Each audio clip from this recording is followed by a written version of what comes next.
All right, let's talk about Yom al-Din. You hear that phrase and your mind probably jumps straight to one thing, the final, ultimate day of judgment. Way off in the future, right? But what if I told you that's, well, only half the story? What if Judgment Day is happening to you right now, every single day? Let's dive into that. Yeah, that's a big question, I know. It really forces us to rethink a concept we thought we knew inside and out. Now, to be clear, we're not throwing out the idea of a final, ultimate judgment, not at all. What we're doing is adding this incredible, powerful new layer to it. The idea that judgment is also a constant, ongoing process in our lives. It's happening all the time. Okay, so to really get our heads around Yom al-Din, we have to rewind a little and look at the word at its heart, Deen. It all starts there. And you'll see it's based on this really simple but brilliant analogy that just unlocks the whole thing. So one of the main meanings of the word deen in Arabic is a debt. Think of it like this. Your faith or your way of life is a system. And when you choose to follow that system, you're basically taking on a kind of debt. You're indebted to its rules, its principles. Just like if you took out a loan, you'd be indebted to the bank. And what happens when you don't repay a debt? If you don't hold up your end of the bargain? Well, the person you owe money to, the creditor, they have options, right? They can take you to court. They bring you before a judge to settle the score. That's the moment of truth, the moment of accountability. And that right there brings us straight to Yom al-Din. It is literally the day of the deen, the day the debt gets settled. It's that ultimate moment of accountability. But this time, you're standing before the ultimate judge. And that judge is God. Okay, but the Qur'an doesn't stop there. It doesn't just call it a day of judgment. There's another name for it, one that's just as powerful and has this whole other dimension to our understanding. It's also a day of absolute clarity. Yep, the Qur'an also calls it the day of separation, Yom al-Fasl. And just think about that for a second, the day of separation. This is a day when all the confusion, all the excuses, all the gray areas, they just vanish. It's when truth is finally and totally separated from lies, and what's right is separated from what's wrong. No more ambiguity. And on that day, everything else just falls away. Your connections, your status, your excuses, none of it matters. It's a one-on-one accounting between you and the ultimate authority. The Qur'an puts it so powerfully. It's a day when no soul will avail another in the least. Why? Because the final command, the final say belongs to God and God alone. So we've got the foundation down, judgment, separation, accountability.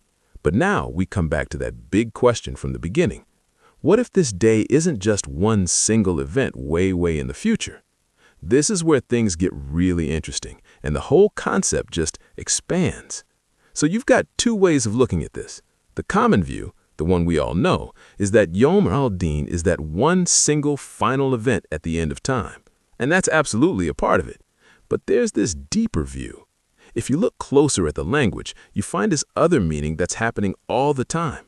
Yom al-Din as a recurring process, a cycle of cause and effect that's playing out constantly right here, right now in our lives. And the key to unlocking this is the word Yom itself. Now, in the Quran, Yom doesn't always mean a 24-hour day like we think of it. It can mean an era, a long period of time. Or, and this is the crucial part, it can mean a completed cycle. You know how the sun rises and sets? That's a Yom. It's a complete cycle from start to finish.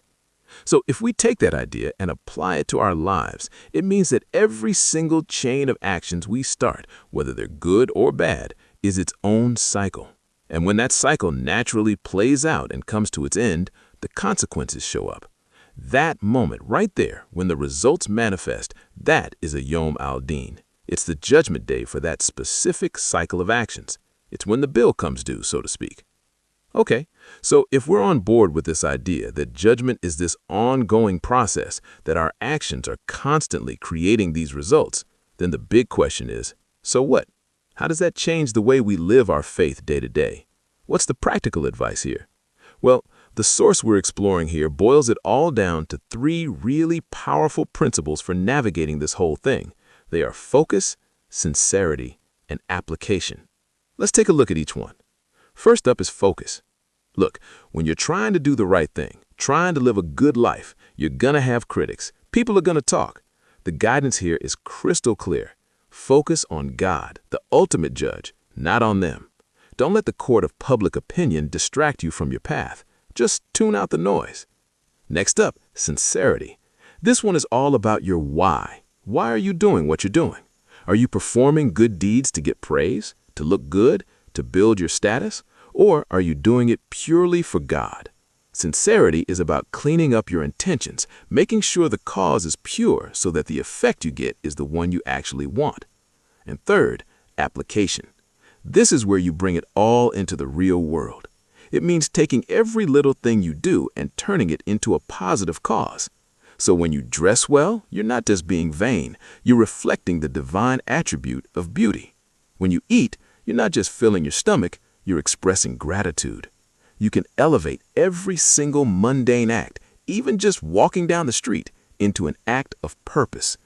So, we've got the do's: focus, sincerity, application. But it's just as important to know the don'ts. The source points out 3 huge pitfalls, 3 major prohibitions we have to avoid that can totally mess up our spiritual practice and corrupt that whole cause and effect cycle. All right, prohibition number 1, and it's probably the most famous one: no compulsion. La ikraha fid din. You simply cannot force religion on someone. Faith has to be a choice made from the heart, willingly.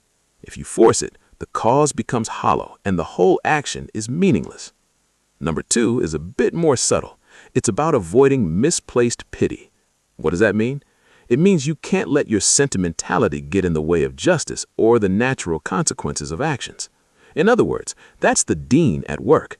For example, if someone commits a crime, feeling sorry for them is one thing, but that pity shouldn't stop justice from being served, because that justice is what upholds the entire system for everyone else. And finally, number 3, no dogmatic chains. This is a huge one. The Qur'an warns, do not go to extremes in your religion. Essentially, don't get shackled and weighed down by rigid man-made rules and restrictions that weren't part of the original deal. It's a call to break free from anything that turns a living, breathing faith into a cold, hard cage. So, that brings us full circle, right back to